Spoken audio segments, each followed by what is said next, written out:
My daughter pushed us off a cliff, and as I lay on the ground with broken bones and blood streaming down my face, I heard my husband whisper, "Don't move, Linda. Pretend you're dead." But the worst part wasn't the fall from 100 feet up, it was when the secret my daughter had hidden for 2 decades was finally exposed. Before I continue, check if you've subscribed to the channel and leave a comment telling us where you're watching from. We love knowing how far our story has reached. I never imagined that at 78 years old, I would have to play dead to escape my own child. For 35 years, I believed I had built the perfect family. Every morning began with the smell of fresh coffee and the faint echo of the Santa Monica Mountains in the distance. I taught literature at the local high school, and my husband, George, crafted woodwork in his small-town shop. We had 2 children, Richard, the eldest, charming and always protective of his little sister, and Alexandra, 5 years younger, quiet and observant. On Sundays, the family gathered around the table George had carved by hand. Richard would share his dreams of becoming an architect, while Alexandra toyed with her food, avoiding everyone's eyes. In the evenings, George and I strolled along Santa Monica Beach, planning retirement and dreaming of trips once our children had their own lives. I thought I was happy, or at least I believed I was. Everything changed one September night, exactly 20 years ago. Richard never came home after going out with friends. We stayed up all night, calling everyone we knew. Alexandra stayed in her room, claiming she had to study, but her behavior was odd in a way I couldn't explain then. George and the neighbors went searching for Richard.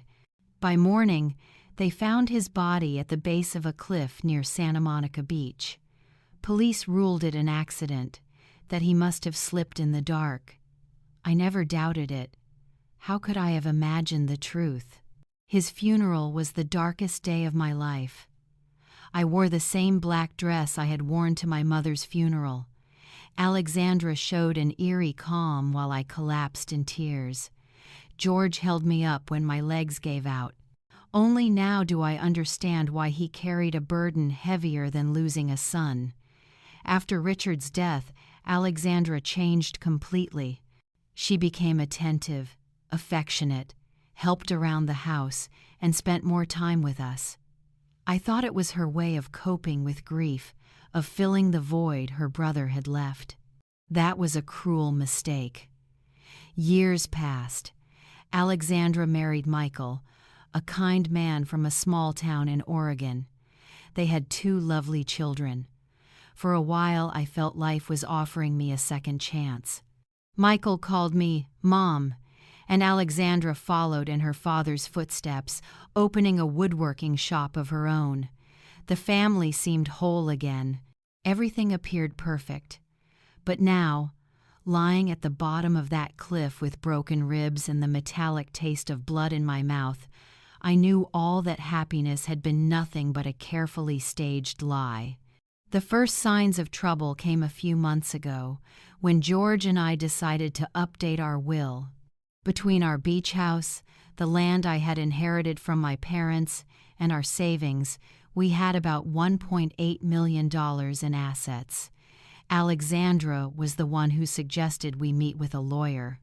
"Mom, Dad, you're both over 55 now. It's important to get everything in order," she said with a smile that now chills me.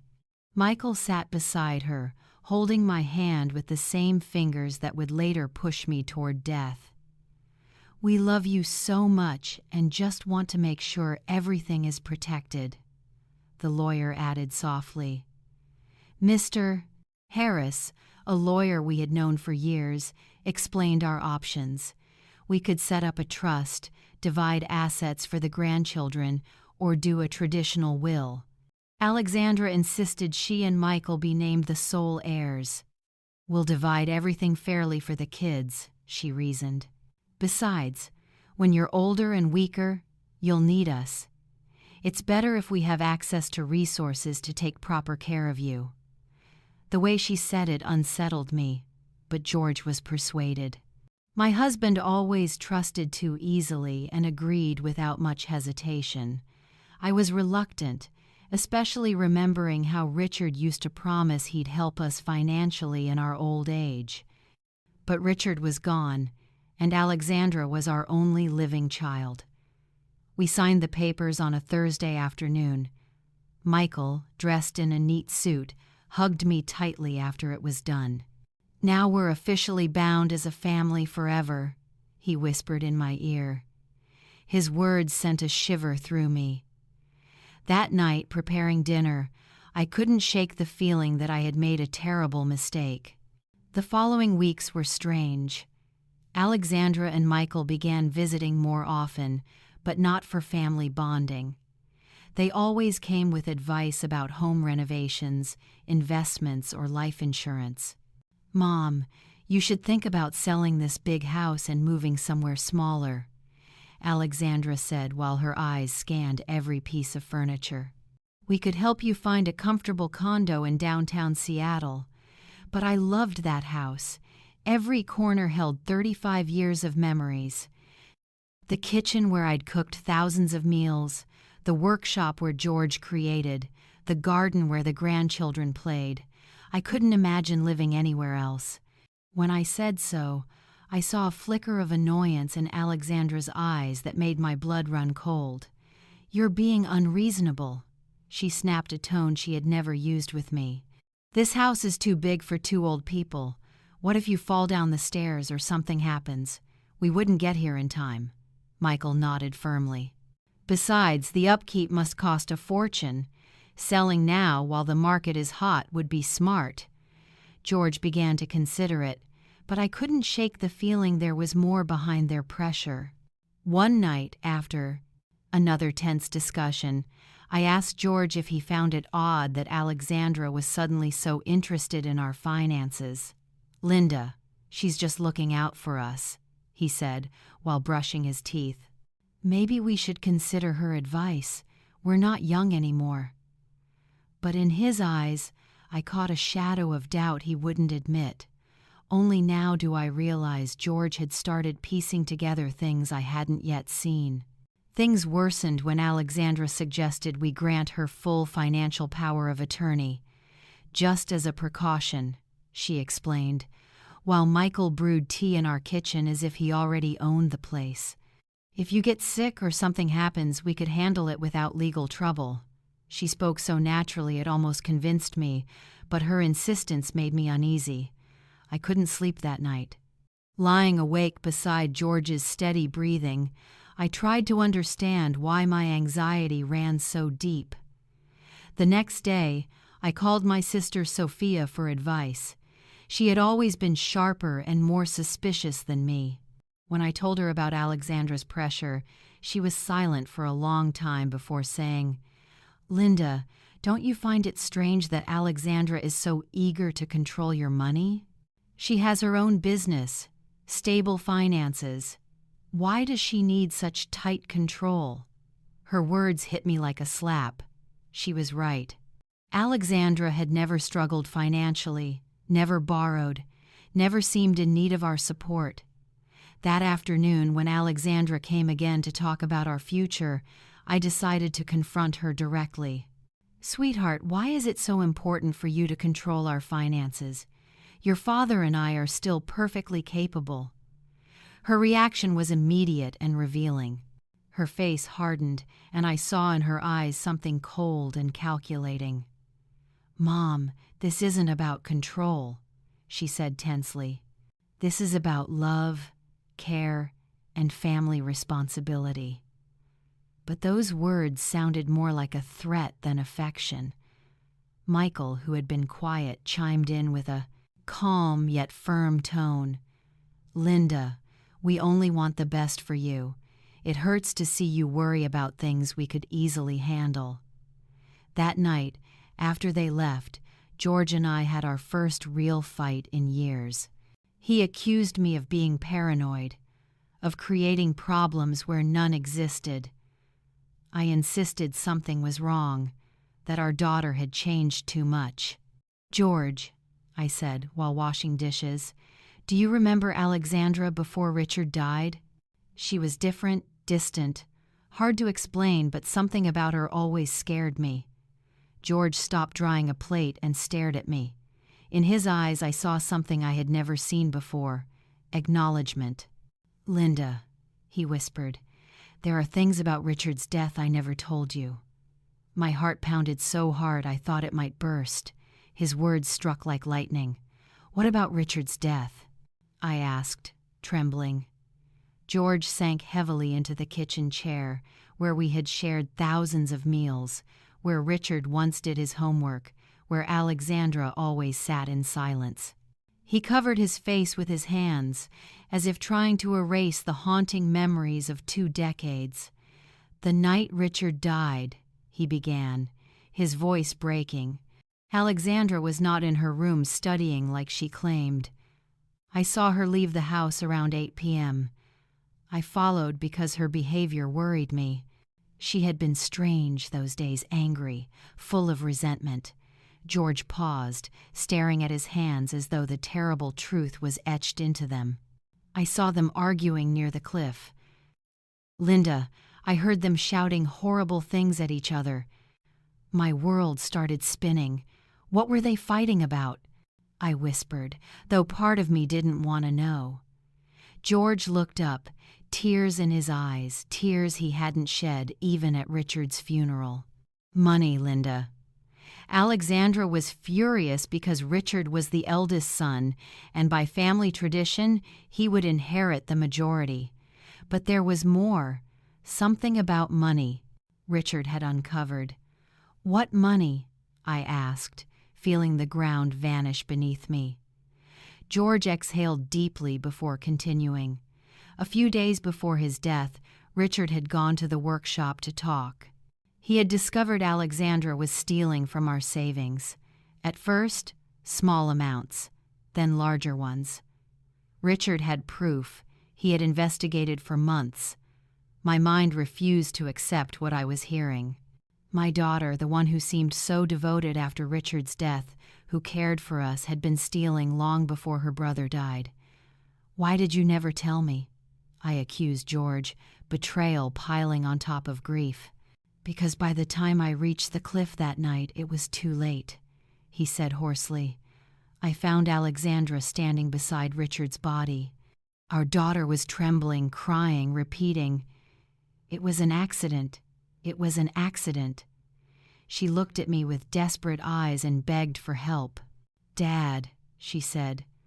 Richard slipped when he tried to grab me. I only defended myself, and he lost his balance. Tears poured down my face uncontrollably. 'But you believed her,' I whispered, already knowing the answer. George nodded slowly, guilt etched into every line of his face. She was my daughter, Linda. My daughter begging for help, and Richard was gone. I couldn't bring one back by destroying the other. I thought it really was an accident, that Alexandra would learn her lesson, become better after it. And the stolen money?' I pressed, needing every detail of this nightmare. 'It never stopped,' he confessed. 'In fact, she kept taking small amounts that I pretended not to notice, because to confront it would mean admitting I had covered up a killing. I became her accomplice, Linda. Every time I stayed silent, every time I ignored the dwindling balance, I sank deeper into complicity. The horrific reality crystallized before me. That's why she's so concerned with our finances now,' I whispered. 'Not because she cares, but because she wants to finish what she started 20 years ago.' George nodded heavily. 'And there's more. Linda, something I discovered just weeks ago.' 'What else?' I asked, feeling my heart couldn't bear another truth. George went to his desk and pulled out papers hidden under others. 'I secretly investigated Alexandra's finances. Her shop isn't doing nearly as well as she wants us to believe. In fact, she's on the brink of bankruptcy. She owes over $400,000 to multiple banks and suppliers.' My hands shook as I read the numbers. Alexandra was not the successful businesswoman she pretended to be. She was a desperate fraud who had lived on lies and stolen money for decades. "Does Michael know about this?" I asked, remembering his calm smile and those warm hugs. "I'm sure he does," George replied. I noticed the way he steered every conversation about our finances, the way he asked specifically about our savings, the value of the house, the insurance policies. Those weren't casual questions, Linda. Those were the questions of a man calculating exactly how much our deaths would be worth. His words froze me to the bone. "Our deaths," I whispered, repeating them. It was the first time I realized Alexandra might want to harm us physically. Until then, I had only thought she wanted to steal or deceive. But if she had killed her brother over money, what would stop her from killing her parents for the same reason? "George," I said, gripping his hand, "we have to go to the police. We have to tell them the truth about Richard and about what's happening now." But my husband shook his head, his eyes carrying a despair that broke my heart. "Where's the proof, Linda? I was complicit in hiding a murder. If I come forward now, I'll go to prison too. And who would believe a 60-year-old man who kept this secret for 20 years? He was right. So what do ever weigh? We just wait for her to kill us like she did, Richard." "We'll be careful," George said, trying to sound more confident than he was. "We'll find a way to protect ourselves, gather evidence too." His words were cut off by the ringing phone. It was Alexandra. "Hi, Mom," she said sweetly, though her voice now chilled me. "Michael and I thought it would be wonderful to celebrate your 35th wedding anniversary with something special. Next weekend, why don't we take you both to a lookout point in the Coast Range? We could do a family hike, take pictures, and have a perfect day." My blood turned to ice. I looked at George. He had heard every word, and his face mirrored my horror. "That's such a sweet idea, honey," I managed to answer, my voice trembling. "But let us think about it and call you back tomorrow." When I hung up, George and I just stared at each other in silence, both knowing we had just been invited to our own execution. "The lookout point," I whispered.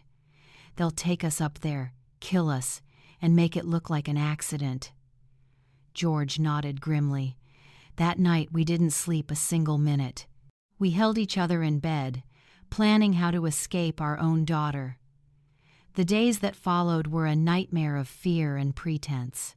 George and I had to act normal when Alexandra and Michael visited, smiling when they mentioned the trip, nodding when they said how excited they were to spend time with us. But inside, every nerve screamed with terror.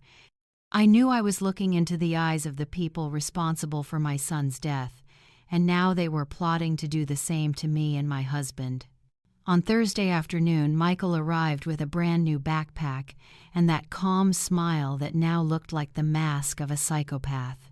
"Dearest Linda," he said, hugging me with the very arms that would soon try to push me to my death. "I bought a few things for our adventure at the lookout: water, fruit, sandwiches, everything we'll need for a picnic." He showed me the contents of the backpack like an eager child, but all I could think about was how each item might be used to cover up our murders. "I also brought my new camera," he bragged, holding up an expensive digital camera. "I want to capture every moment of this special day. These will be pictures we'll keep forever." The irony in his words made me sick. The only picture he intended to capture would be of our broken bodies at the bottom of the cliff if anyone ever found them. Alexandra appeared, carrying brand new hiking gear. "Dad," she said to George with fake enthusiasm, "I got enough equipment for a safe hike. Ropes, flashlights, a first aid kit." Every word sounded like a cruel joke. Safety gear for a planned murder. The brutality of it all made me dizzy. "Isn't this a little dangerous for people our age?" I asked, trying to sound casual, grasping at any excuse to cancel. Alexandra stroked my cheek with false tenderness that made me want to vomit. "That's why we picked a very easy, safe trail," she reassured me. "It's a path even kids can walk. And besides, Michael and I will be there to take care of you every step of the way." Yes, they'd take care of us until the moment they pushed us over the edge. That night, after they left, George and I sat trembling on the porch, not just from the cold, but from the crushing fear we had kept bottled up. "We can't go," I said, clutching his hand. "We'll make up an excuse, right?" "If we don't go," George said in a low voice, "they'll find another way to kill us. Maybe something that looks even more like an accident, like a house fire or a robbery gone wrong. At least at the lookout, we'll know what they plan to do." His logic was terrifying, but he wasn't wrong. "So what do you suggest?" I asked, desperate for a way out. George sat in thought for a long moment before answering. "We'll go, but we'll be prepared. I'll hide my phone and set it to record everything. If we survive, we'll have evidence. And if we don't," his voice broke, "at least someone will know the truth. Friday night we barely touched our dinner. We both knew it might be our last meal together in the kitchen that had once held so many happy family memories." George reviewed the will again, making sure that if anything happened, Alexandra wouldn't inherit everything without leaving a trace of our suspicions. "I wrote a letter," he confessed, handing me a sealed envelope. "It's for your sister Sophia." Inside, I explained everything we know about Richard's death and what we believe Alexandra is planning for us. I hid it in the safety deposit box at the bank. "If we don't come back from this trip, at least your sister will know where to find the truth." That night we lay in bed, holding each other, whispering what might be our final words of love. "If anything happens," George said, "I want you to know that these 35 years with you have been the best years of my life. In spite of everything, despite mistakes and secrets, I love you more than life itself." I wept silently, memorizing his breath, his warmth, the smell of his skin. Saturday morning dawned with a cruelly bright sky, as if mocking our fate. Alexandra arrived early, whistling a cheerful tune that froze my blood. "Good morning, lovebirds," she shouted from the front door. "Ready for the big adventure?" Michael appeared behind her, glowing as if this truly were the happiest day of his life, except this was an appointment with death. At breakfast, we could barely swallow a bite. Alexandra spread a map across the table, explaining the route in detail. "It's a beautiful trail," she said. "It leads to a lookout point where you can see the entire San Francisco Bay. People say the view is spectacular." Her eyes lit up with excitement, like a demon's. Yes, the view. It would be spectacular, but it would be the last we ever saw. "The trail has a few steep parts," Michael added, as if offering helpful tourist advice. "But nothing experienced hikers like you two can't handle." His words about our supposed hiking abilities felt like a cruel joke. We were in our 70s, used to nothing more than neighborhood strolls. As we loaded the car, I watched Alexandra carefully inspect the backpack, making sure everything was in place for the plan. I saw ropes, a small shovel, and what looked like a flare. "What's that for?" I asked, pointing at the flare. "For safety," she answered without hesitation. "If we get lost or something happens, we can send a distress signal." Of course, they'd send the signal after pushing us into the ravine, so our bodies would be found and declared victims of a tragic hiking accident. Every detail had been arranged. Every piece of equipment was chosen to turn our murders into the perfect natural accident. The drive to the Coast Range took nearly 3 hours, stretching out like an eternity. Michael played cheerful music, singing along as if we were on a real family outing. Alexandra drove carefully, obeying every speed limit, stopping at every sign. She didn't want any accident to ruin her perfect plan. During the ride, George secretly held my hand and switched on the phone's recording. From that moment on, everything would be captured. If we lived, we'd have evidence. If not, at least the truth wouldn't die with us. When we finally reached the trailhead, my heart pounded so hard I thought it would explode. The scenery was beautiful, the tall trees, the distant sound of a waterfall, but to me it was the stage for our execution.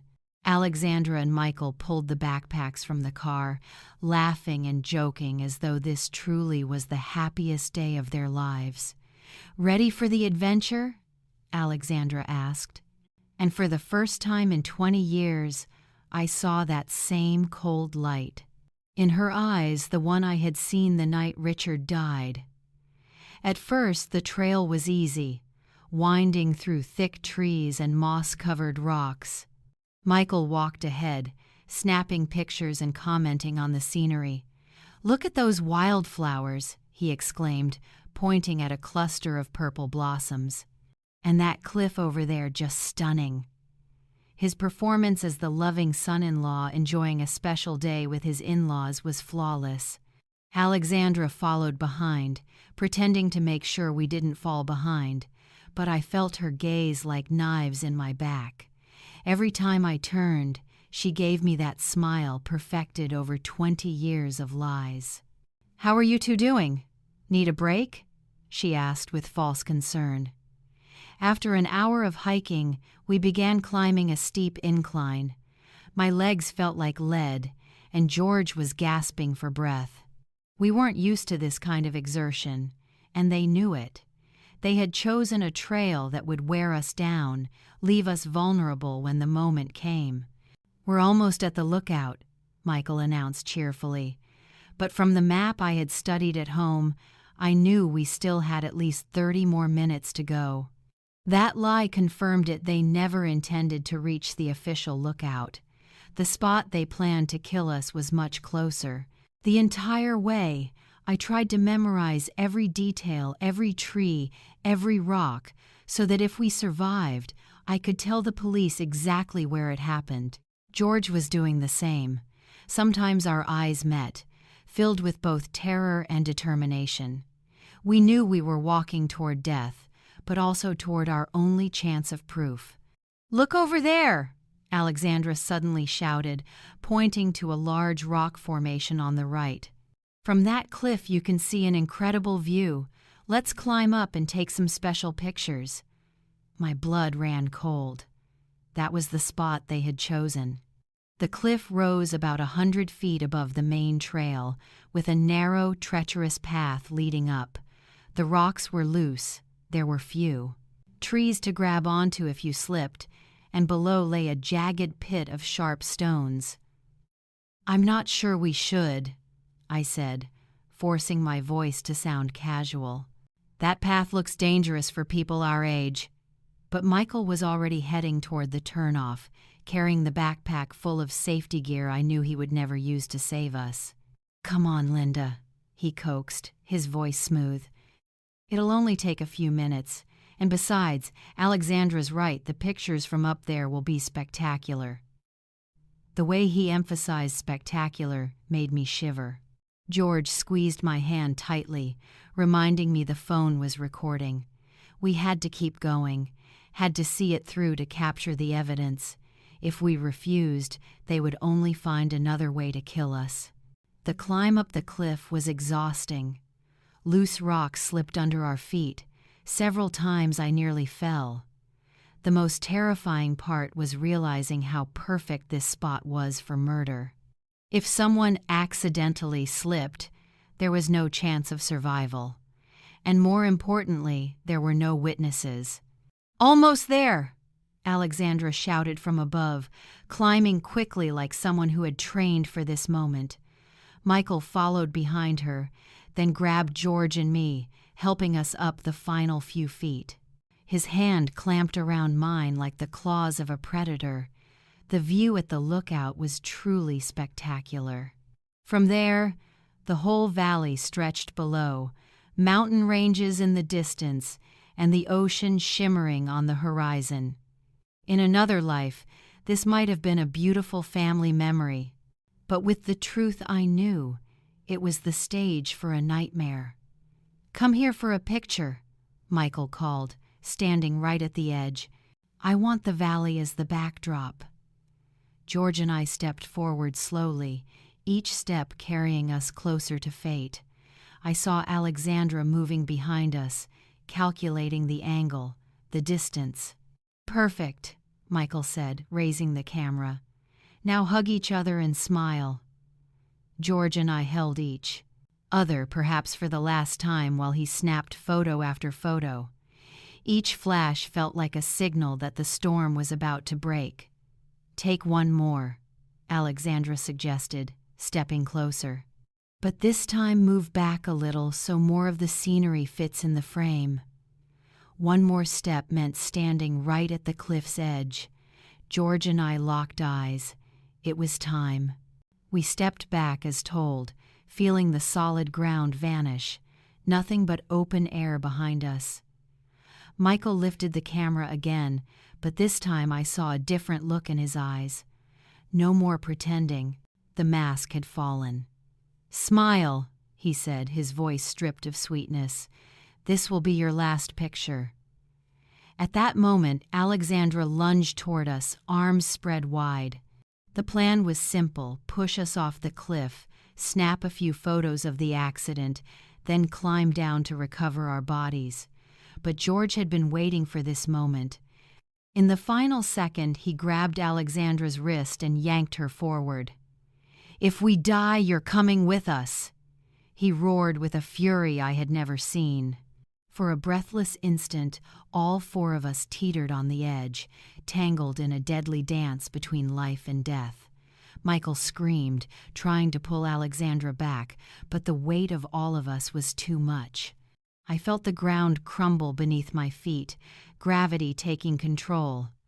Then all four of us went over, bound together in a death grip, screaming as the wind tore past, and the jagged earth rushed up at terrifying speed.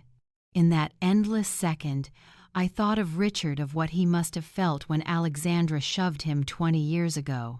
I imagined his horror, his disbelief, the searing betrayal of realizing it was his own sister who had condemned him. The impact was brutal. I heard bones snap, felt my body shatter against the rocks. The pain was indescribable, but worse was the taste of blood in my mouth and the certainty that this time Alexandra had won. This time there would be no witnesses left to tell the truth. But then I heard George's voice, weak yet clear. "Linda, don't move. Pretend you're dead." And in that moment, I realized something miraculous. I was still alive. The pain was so excruciating I thought I would go insane. Every nerve screamed. I felt blood running down my face, hot and sticky against my clothes. But George's words rang in my ear like a sacred command. "Pretend you're dead." With a will I didn't know I had, I went completely still. I controlled even my breathing until it was almost invisible. Just a few feet away, I heard Alexandra and Michael groaning in agony. They had survived too, but from the sound of it, their injuries were worse than ours. "Michael," I heard my daughter's shaky voice. "Are you okay?" Her concern for her husband made me sick. This woman had killed her own brother, tried to kill us, and still had love to give to him. "I think my leg's broken," Michael groaned. "It hurts so bad, Alexandra. What about the old folks?" The contempt in his voice confirmed what I had always known: we had never been family to him. We were just obstacles on his road to money. I heard movement, Alexandra crawling toward us. My heart pounded so hard I feared she could hear it. "They're dead," she said after what felt like hours. Both had their eyes open, but no breath. That lie gave me a strange spark of hope. If she believed we were dead, maybe we still had a chance. Perfect, Michael muttered with grim satisfaction. Everything went according to plan? Except we fell too. Alexandra gave a bitter laugh. At least we don't have to pretend to love them anymore. Minutes dragged like eternity as Alexandra and Michael discussed their situation. Both were injured but able to move. Their new plan was to crawl until they found help, then tell the story of how they had survived a tragic accident that claimed the lives of their poor parents. Remember the story, Alexandra instructed. Michael, we were taking pictures when Dad slipped on a rock. He fell, pulling Mom with him. We tried to save them but fell too. The important thing is to make sure it matches.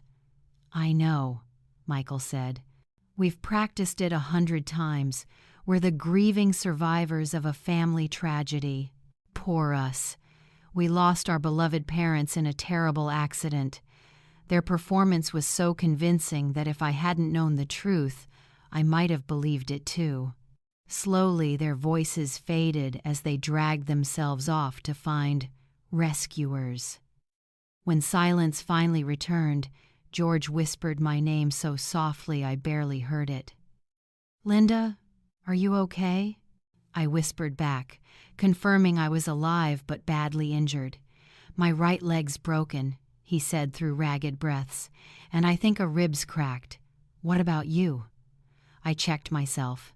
My left arm throbbed with sharp pain, my head pounded like a hammer, and my shoulder was clearly damaged, but I was alive. That was more than I had expected. We're in terrible shape, but we're alive, I whispered. The phone is still recording, but there's no signal down here. That was the most terrifying part. We had survived, but trapped at the bottom of the cliff, broken and bleeding, with no way to reach the outside world. If no one finds us, we'll die here from thirst, from hunger, or from these injuries, I said softly. George, before it's too late, tell me everything. What really happened the night Richard died? My husband sighed, as if he had been waiting 20 years for this moment. His voice trembled as he began. That night, Richard came to my shop, furious. He had bank statements in his hand, proof that Alexandra had been stealing our money for months. At first it was small amounts, then larger ones. Richard had been investigating for weeks after noticing discrepancies in the savings. The physical pain mixed with the emotional agony of hearing truths buried for decades. Richard wanted to confront Alexandra that very night, George continued. I tried to convince him to wait until morning, but he refused. He said he couldn't sleep knowing his sister was stealing from her parents. You followed him, didn't you? I asked, though I already knew. I did, he admitted. I was afraid something would happen. I knew Richard's temper when he was angry, and I also noticed Alexandra had grown strange lately, cold in a way that chilled me. When I got to the cliff, George went on, I saw them screaming at each other. Richard was waving the papers in her face, yelling, "You're a thief! You're stealing from Mom and Dad!" Alexandra denied it, saying Richard was crazy, making it up. My heart clenched as I imagined that scene, my two children facing each other in the dark, one accusing, the other denying. And then what? I asked, though I dreaded the answer. George paused for a long time, then said, Richard told her if she didn't return the money and confess to us, he would tell us himself. Alexandra snapped, screaming that Richard was always the favorite, always the golden child, and that it was time things changed. And then George's voice cracked. Alexandra pushed him. It wasn't an accident. She shoved him with all her strength. Tears poured down my face, mixing with the blood from my wounds. "Why did you never tell me?" I cried in despair. George exhaled heavily. Because when I reached her, she was sobbing, shaking, repeating over and over that it was an accident, that she hadn't meant to. She begged me not to tell you, said she couldn't bear to lose you too. But you knew she was lying, I whispered, feeling betrayal heavier than any wound. I knew, he admitted. But she was my daughter, Linda, our only surviving child. How could I hand her over to the police? How could I destroy what little family we had left? His justification cut me, as deeply as the pain in my body. And the money? I asked. Alexandra promised she would pay it back, swore it was a desperate mistake, said it would never happen again, but she never paid a dime. In fact, she kept stealing, and I kept silent. Every day of silence made me more of an accomplice. At that moment, we heard voices in the distance. Alexandra and Michael had found help. Soon, rescuers would be on their way, and the killers would step into the roles of their lives, the grieving survivors of a tragic family accident. Voices grew louder, mixed with the sound of a helicopter above. The rescue team had arrived, carrying the most critical moment of our lives. George and I had only minutes to decide.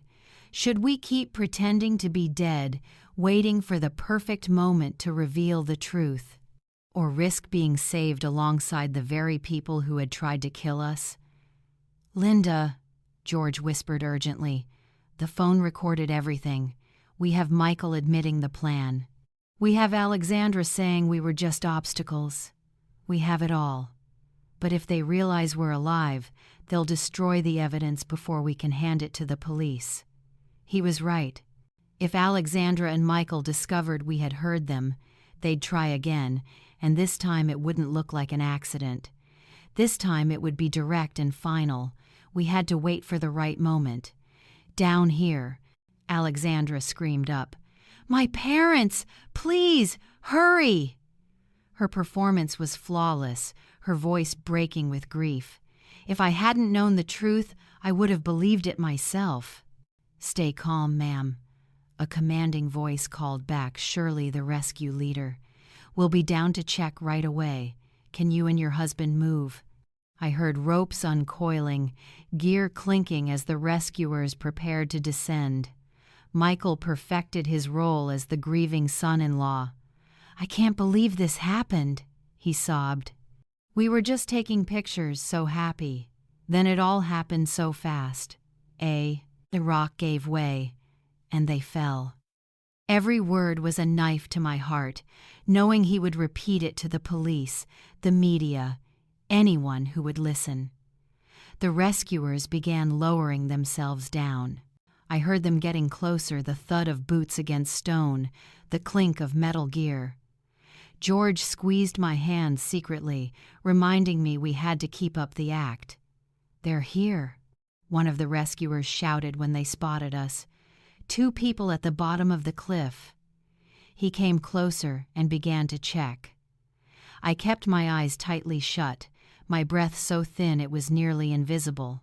I felt his hand press against my neck for a pulse, his ear hover near my mouth to catch a breath. The man has a weak pulse, he reported, meaning George. The woman, not certain. We need the medical team down here immediately. My heart raced. The plan was working. They would believe George was critical but alive, and I was nearly gone, no threat for now. For what felt like hours, the medics worked over our bodies. I felt the mask placed over my face, hands checking my wounds, straps securing me to a stretcher. Every second, I fought against the instinct to call for help, to open my eyes, to stop pretending. The man is stable but critical, I heard one medic say into the radio. The woman is very grave. Pulse barely detectable. Immediate transfer required. Perfect. They would rush us to the hospital, where we could reach the police before Alexandra and Michael could silence us. As I was lifted upward in the stretcher, I heard Alexandra's sobs and the rescuer's gentle words of comfort to her and Michael. "You're so brave to have survived," someone said. "It's a miracle you're okay." If only they knew the real miracle was that George and I were alive to tell the truth. Inside the medical helicopter on the way to the hospital, I could sense George on the stretcher beside me. The medics hovered over him, working frantically, and from their urgent tone I understood his condition was far worse than mine. A wave of terror struck me. What if he died before we could reveal the truth? "Ma'am," one medic whispered softly, "if you can hear me, please hold on. We'll be at the hospital in just a few minutes." His voice was tender, filled with genuine compassion, a stark contrast to the deceit I had endured from my own family. When we reached the hospital in San Francisco, chaos erupted. Doctors and nurses rushed everywhere, shouting medical orders I couldn't understand. I was wheeled directly into the emergency room, where they swarmed over me, treating wounds. I still had to keep up the act of unconsciousness, but at the same time, I needed to find a way to reach someone I could trust. "Doctor, her vitals are strange," a nurse said. "Stronger pulse than someone in this critical state should have." My stomach dropped. They were on to me. I was a poor actress. My body was betraying me. "That can happen in severe trauma," the doctor replied. "The body has strange ways of clinging to life. We'll have to watch her closely. The next few hours are critical." Alexandra made a sound of feigned anguish, but to me it was a sigh of relief. "Can we see them?" Michael asked. "Just for a few minutes. We need to say goodbye in case." The doctor nodded, and I heard footsteps approaching my bed.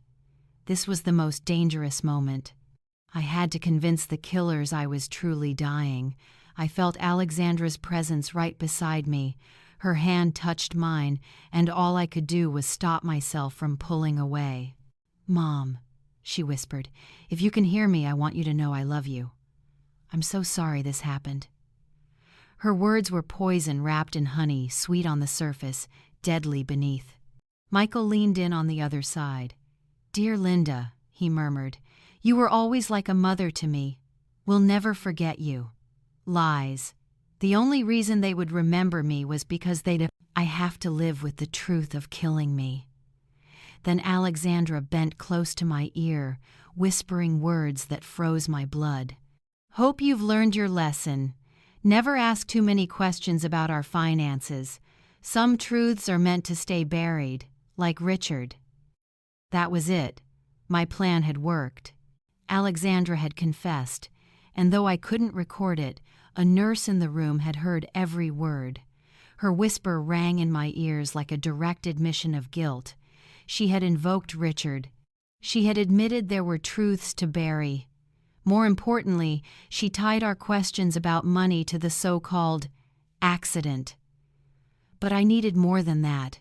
I needed a confession so clear it couldn't be denied. The nurse, a young woman named Mary, according to her badge, had stopped checking the monitors. Through my cracked eyelids, I saw her eyes wide with shock and fear. She had heard what she wasn't supposed to, and her face showed she understood exactly what it meant. "What did you just say about Richard?" Michael whispered, startled that his wife had mentioned her dead brother. Alexandra stiffened, realizing her mistake. "Nothing," she muttered. "I mean, Mom always wondered what happened that night." "I don't think it matters anymore," Michael replied, but his voice was tense. But it did matter. Michael was sharp enough to realize his wife had slipped. Alexandra snapped, "Let's go. The doctors need space." I could feel the tension between them both had said too much in the wrong place. After they left, Nurse Mary came close to my bed. "Ma'am," she whispered so softly I barely heard, "I know you can hear me. What I just heard wasn't normal. If you're in danger, you need to show me somehow." Her urgency filled me with hope. Finally, someone was beginning to see. Slowly, almost imperceptibly, I moved my index finger. Her gasp gave her away. "Oh my God, you're faking unconsciousness." I twitched my finger again, this time twice. "Listen," she whispered, bending closer. "I'll pretend to check your monitor. If those two are a danger to you, move your finger 3 times. Without hesitation, I moved my finger 3 times. Mary inhaled sharply. "It was them. They did this to you." I moved my finger 3 more times.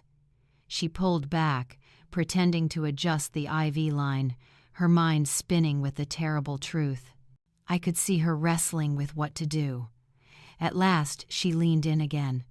"I'll alert the chief doctor," she murmured. "But you have to keep pretending until we can protect you, understand?" I twitched once. The next minutes dragged like torture. Mary left, and I prayed she believed me enough to act. Finally, I heard footsteps. It was Mary, returning with an older woman, likely the chief physician, and to my surprise, 2 police officers. "Ma'am," the doctor said quietly, "Nurse Mary has shared what she heard. If you can hear me, know you're safe now. The police are here to protect you." Relief nearly broke my cover. "Can you open your eyes?" one of the officers asked. Slowly, so slowly, I opened them. The hospital lights blinded me at first, then gradually I saw their worried faces. "Thank God," Mary whispered.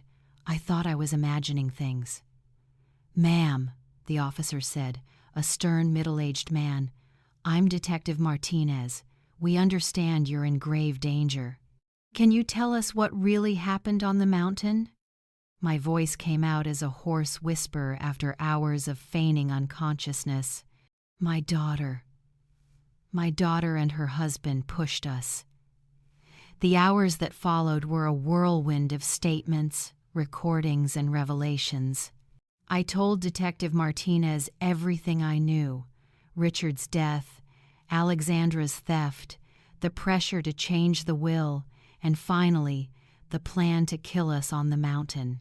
Most important of all was the recording on George's phone. "Your husband recorded evidence?" the detective asked, eyes sharp. "Yes," I answered. "Everything is there, the confession, the plan, all of it." He went straight to George's room. George had regained consciousness not long after me, and when told, he handed over the phone immediately. "Everything is in here," he said, weak but resolute. 20 years of lies, and the truth of what just happened. While the police technician worked on the recording, Alexandra and Michael still sat in the waiting room, continuing their performance as grieving family before everyone else. They had no idea their carefully crafted play was about to collapse forever. "The recording is clear," the detective declared an hour later. "We have admissions about Richard's murder, confessions of theft, and direct proof of a deliberate murder plot against you both. Is that enough to arrest them? Will you do it here?" I asked, fear gnawing. "If they find out we're alive and talking, then—" The detective nodded, understanding. "Officers are ready. As soon as the arrest warrant is signed, we'll move. In the meantime, you're under special protection." The irony wasn't lost on me. Alexandra and Michael were downstairs, still likely accepting condolences for our deaths, perhaps even discussing funerals and inheritances. They had no idea that upstairs we were dismantling the false world they had built. "Is there more?" I asked, still unsettled. The detective pulled out a file. "After hearing your story, we ran a preliminary check on your daughter's finances. Not only is she bankrupt, but she owes money to some very dangerous people, loan sharks in New Jersey who don't take excuses." My blood ran cold. "So we weren't just an inconvenience?" "Correct," he confirmed. "You were her only lifeline. With the inheritance, she could pay them off and start over. Without you, she might not have survived another few weeks." That revelation cut deeper than any wound. We weren't just obstacles, we were her survival. Our deaths weren't just convenient, they were essential. "What about my grandchildren?" I asked, pain surging at the thought of those innocent children. "Social services will take custody for now," the detective replied gently. "But as I understand, you can petition for guardianship once you recover." The thought of raising the children of those who tried to kill me was almost unbearable, but it was also the only way to turn this nightmare into something good. They were innocent. They deserved a home where love was real, not a mask. "It's time," the detective announced as an officer entered with papers in hand. "The warrant has been signed. We'll arrest them now." Through my hospital window, I saw officers quietly taking position in the lobby. The moment I had waited 20 years for was finally here. "Alexandra and Michael," the commanding officer's voice rang out across the hospital lobby. "You are under arrest for the murder of Richard and the attempted murder of Linda and George." The silence shattered. Then Alexandra's panicked voice cried out, "What are you talking about? We're the victims. Our parents died in an accident." "No, ma'am," the officer replied calmly.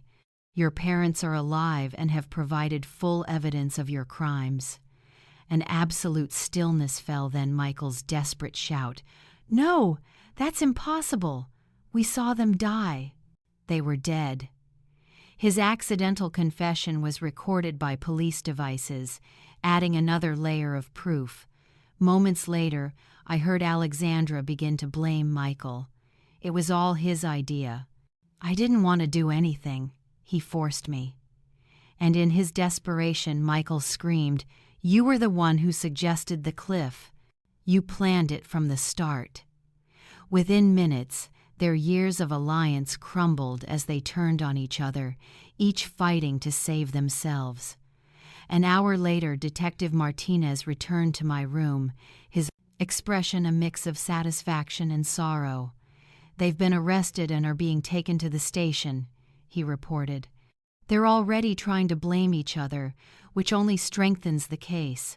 But there's one more thing I need to tell you." "What is it?" I asked, my heart tightening. "During the arrest, we found this in your daughter's purse," he said, pulling out a small recorder. "She had been recording your conversations for weeks, likely to gather proof that you were starting to suspect her." My blood ran cold. "What does that mean?" "It means she knew you were catching on. The mountain trip wasn't some spur-of-the-moment idea, it was a direct response to your suspicion. In one recording, you can clearly hear Michael telling her, 'We have to act fast before they go to the police.'" The sheer calculation of it all took my breath away. They hadn't just plotted to kill us, they had tracked and measured every step. "There's more," the detective continued. "In her financial records, we found not only massive debts but also forged signatures of yours on several documents to access bank accounts.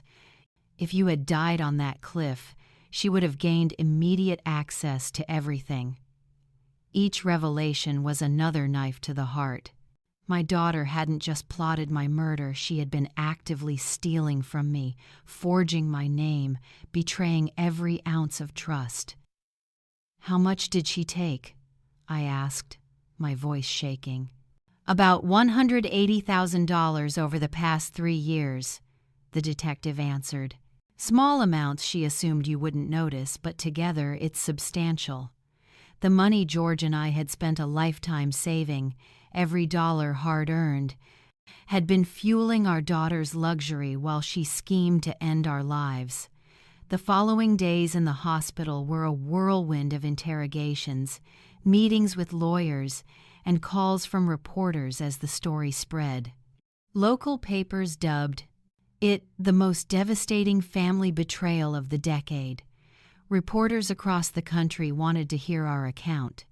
My sister Sophia came from Dallas, crying as she hugged me like we'd been separated for decades.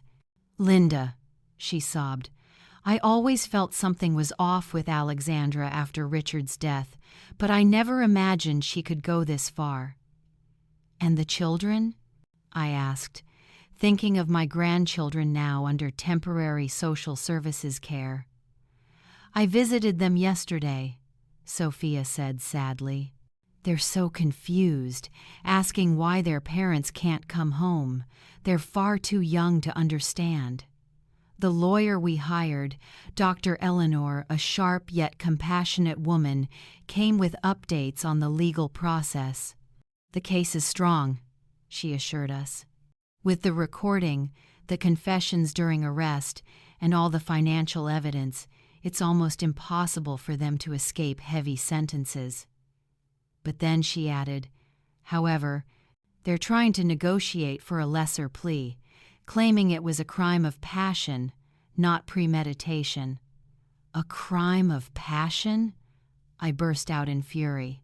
They planned for weeks, buying equipment, choosing the perfect spot. Dr. Eleanor nodded gravely. I know, and we have proof of that preparation, but their attorneys will argue it was an act of desperation under financial pressure. The thought that they might get reduced sentences filled me with rage. They had killed Richard, tried to murder us, stolen for years, and now wanted to pose as victims. What can we do to make sure they get what they deserve? I asked. Testify, Eleanor said firmly.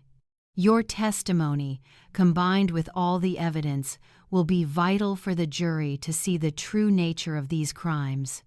But I must warn you, facing your daughter in court will be emotionally devastating. She was right. The mere thought of looking Alexandra in the eye, hearing lawyers justify the unjustifiable, was crushing. But I had to for Richard, for us, and for the grandchildren who deserve to know the truth about their parents. 3 weeks after the arrest, George and I were finally discharged and went home. Our wounds had healed enough to move, though he still relied on crutches and my arm was in a sling. The house felt strange, like an abandoned stage after the play had ended. Everything was just as it had been that morning. Dishes still in the sink, the bed unmade, the vase of flowers Alexandra had brought still on the table, now wilted. It was as if time had frozen at the moment our lives changed forever. Do you think we'll ever be happy again? I asked George that first night back, lying together in our familiar bed. He held me close with his good arm and sighed. I don't know, Linda, but we're alive. We have the truth on our side, and for the first time in 20 years, we don't have to live with secrets. The trial began 6 months later. On the day I testified, for the first time since the arrest, I looked Alexandra directly in the eye. I saw no remorse, no sorrow. The daughter I had raised was gone.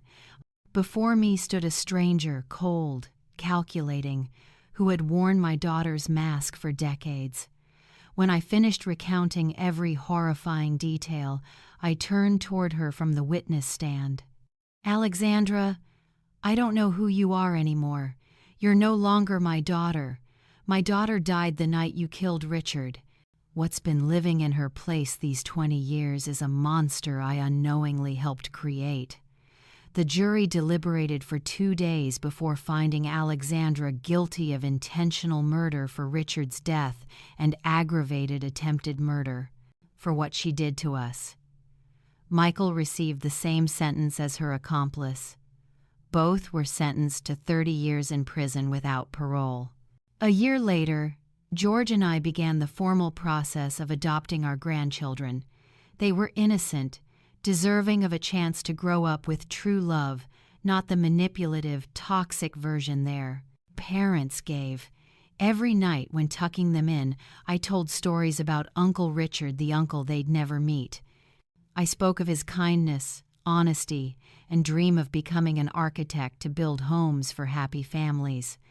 I told them about his bravery, how he tried to protect those he loved, even at great risk to himself. I didn't tell them about betrayal, the fall, or his tragic death. They were too young to carry that burden. Maybe one day, when they're older, I'll share the full truth. But for now, I want them to grow without the shadow of their parents' sins. Still, I often wake at night, drenched in sweat, screaming from nightmares of the fall. George has his own nightmares. We hold each other in the dark, reminding ourselves we're alive, that we survived, and the truth finally came out. We decided to sell the old house, heavy with both beautiful and horrific memories. We bought a smaller one near the beach, where the steady sound of waves helps us sleep. A new home for a new beginning. The scar on my shoulder still aches with the weather. George's knee never fully healed. Those physical scars are visible. The emotional ones cut far deeper. Sometimes I look at old photos. Alexandra smiling at her 10th birthday, Richard teaching her to ride a bike, the four of us at a beach picnic. I try to understand how something so beautiful became so monstrous, how I missed the signs. But then I remember love can blind us. Sometimes we don't want to see the truth because it hurts too much. We trust those we love, even when we shouldn't. I never visited Alexandra in prison.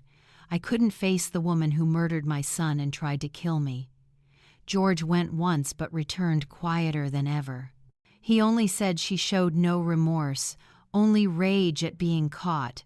Michael wrote letters apologizing, claiming Alexandra manipulated him, that it wasn't really him. We never replied. Some betrayals are too great to forgive. Years will pass. Our grandchildren will grow. The pain may fade, but the truth will remain. The truth that greed can corrupt even the most sacred family bonds. That silence can shield monsters. That sometimes we must play dead to finally live in truth. Sometimes, when I walk along the shore with George at my side and the grandchildren running ahead, I feel a strange peace. Not the old happiness, but something deeper, the peace of survivors who endured the worst life could throw, yet still found reasons to smile. And somewhere, perhaps, Richard is watching, seeing that his death wasn't in vain, that the truth after 20 years finally came to light, that those who loved him survived to tell his story. And that, in the end, is a form of justice. Looking back at everything, I understand something bitter yet powerful. Family isn't just blood, it's trust, love, and honesty. When those are betrayed, the emptiness left is worse than any physical wound. But love and truth can also heal, giving us the strength to stand and keep going.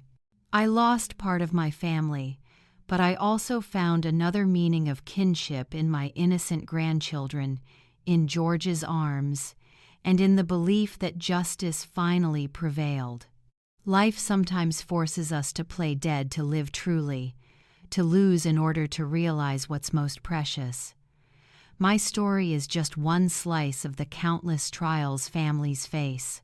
But I believe everyone who hears it will take away something of their own. How are we building trust in our families?